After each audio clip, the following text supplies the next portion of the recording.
Hello students, मैंने पिछले video में आपको पानीपत का तृतीय युद्ध का टॉपिक जो है उस पर हमने चर्चा की थी। पानीपत का तृतीय युद्ध, उसके हमने कारण, घटनाएं, परिणाम और महत्व क्या था, और उसके पश्चात हमने मराठों की असफलता के कारण किए थे। आज हम पेपर 2 आधुनिक विश्व का इतिहास जो है स्टार्ट करेंगे, और उसमें फर्स्ट टॉपिक है पुनर्जागरण या रेनेसां। तो आज हम पहला टॉपिक ले रहे हैं रेनेसां या पुनर्जागरण। सर्वप्रथम हम लेंगे पुनर्जागरण का अर्थ। पुनर्जागरण काल वस्तुतः मध्यकाल एवं आधुनिक काल के मध्य का पुल या सेतु बंध है। पुनर्जागरण उस नवीन बौद्धिक मनस्थिति का प्रतीक है जो यूरोप को धीरे धीरे आधुनिकता के द्वार पर ले आई। पुनर्जागरण के काल को सामान्यतः 14वीं शताब्दी ईस्वी के मध्य से 16वीं शताब्दी ईस्वी के मध्य तक, अर्थात 1350 ईस्वी से 1550 ईस्वी के मध्य रखा जाता है।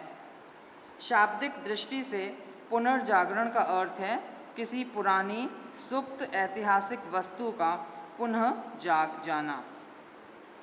पुनर्जागरण एक समूहवाचक शब्द है जिसके अंतर्गत उन समस्त बौद्धिक परिवर्तनों को शामिल किया जाता है जो मध्यकाल के अंत में एवं आधुनिक काल के प्रारंभ में दिखाई देते हैं। अब लेंगे हम पुनर्जागरण युग की विशेषताएं। पुनर्जागरण युग की विशेषताएं क्या थीं? पुनर्जागरण युग के 3 आधार स्तंभ हैं जो वस्तुतः आधुनिकता के भी आधारभूत तत्व हैं, और किसी भी देश के इतिहास में आधुनिक काल का प्रारंभ वहाँ से माना जाता है। जब इस प्रकार के तत्व वहाँ दिखाई देने लगते हैं, ये 3 आधार स्तंभ हैं। पहला मानववाद, अर्थात मानवीय व्यक्तित्व के स्वतंत्र विकास की अनंत संभावनाओं में विश्वास। दूसरा बुद्धिवाद या विवेक प्रधान स्वतंत्र चिंतन।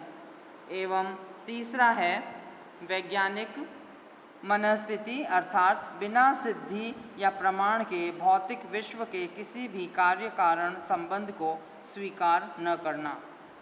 तो पुनर्जागरण युग की विशेषताओं में सर्वप्रथम है मानववाद।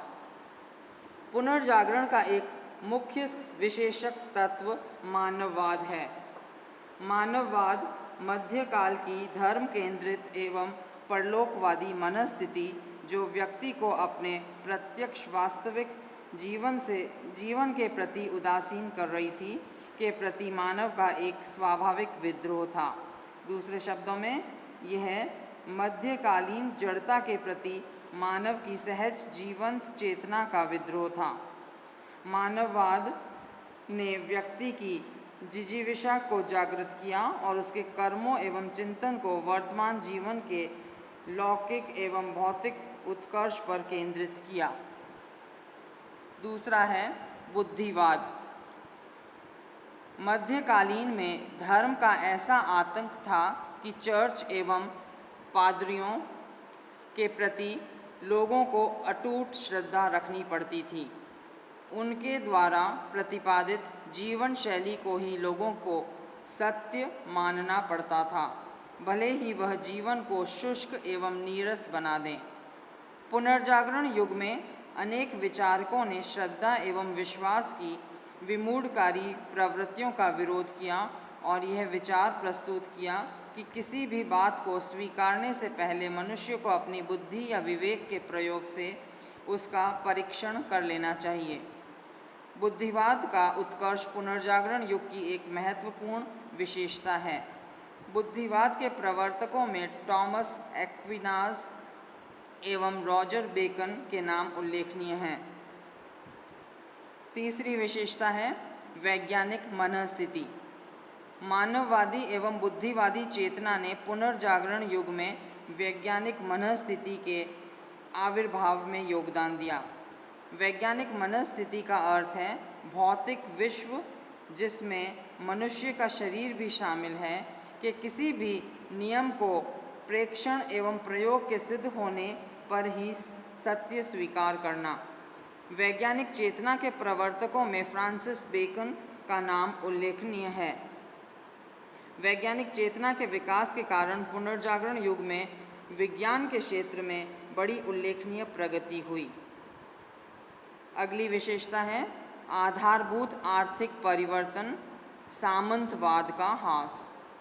मध्यकालीन यूरोप का आर्थिक जीवन सामंती मैनर प्रणाली के अंतर्गत कृषि के सामान्य उत्पादन पर आधारित था, जिससे क्षेत्रीय आवश्यकताओं की लगभग सभी वस्तुओं की पूर्ति हो जाती थी।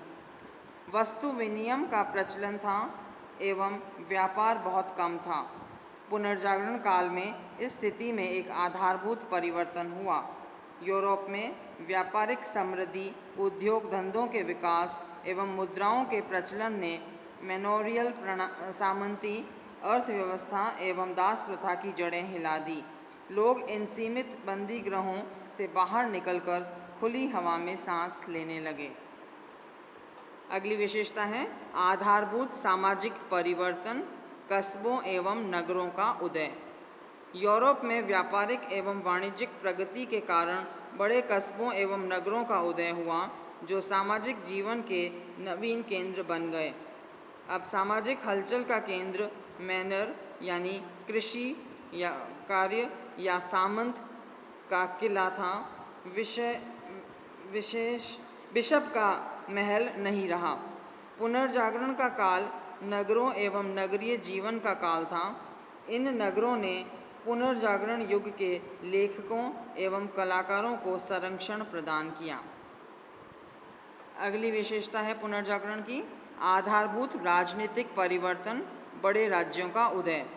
पुनर्जागरण युग में नवीन आर्थिक एवं सामाजिक परिवर्तनों के कारण विशद एवं कुशल प्रशासन तंत्र पर आधारित बड़े राज्यों का उदय हुआ। पहले राज्य सीमित थे तथा सामंत प्रथा एवं दास प्रथा पर अवलंबित थे।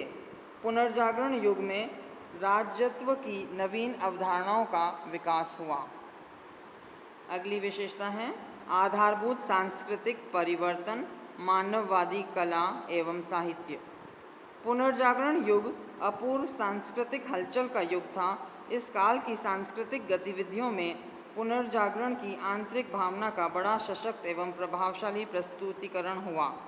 कला एवं साहित्य की मध्यकालीन शैलियों में आधारभूत परिवर्तन हो गए।